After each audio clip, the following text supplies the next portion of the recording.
Hello বন্ধুরা, তোমরা সবাই কেমন আছো? আশা করি ভালো আছো। আমিও বেশ ভালো আছি। তো দেখো, বাবার বাড়িতে এসেছি আমি। আর বাবার বাড়িতে আসার একটাই কারণ, আমি এসেছি তাল খেতে।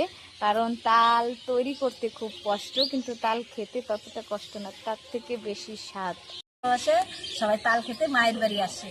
আর আমার মা প্যারালাইজ হয়ে গেছে, আমার আর উপায় নেই যে মার বাড়ি দিয়ে খাবো।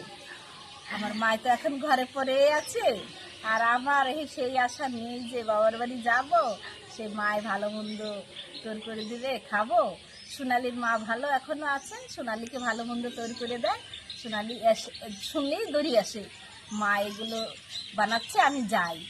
আবার রাতের বেলা দেখবা কতগুলো মাছ ধরে এনেছে আমার ছেলে, তখনও মাছ দেখে বলবে কি, আমি এই মাছ না খেয়ে যাব না, আমি এত মাছ খাবো, তারপরে যাব। আবার সকালবেলা উঠে এই মাছ নিয়ে বাড়িও চলে যাবো।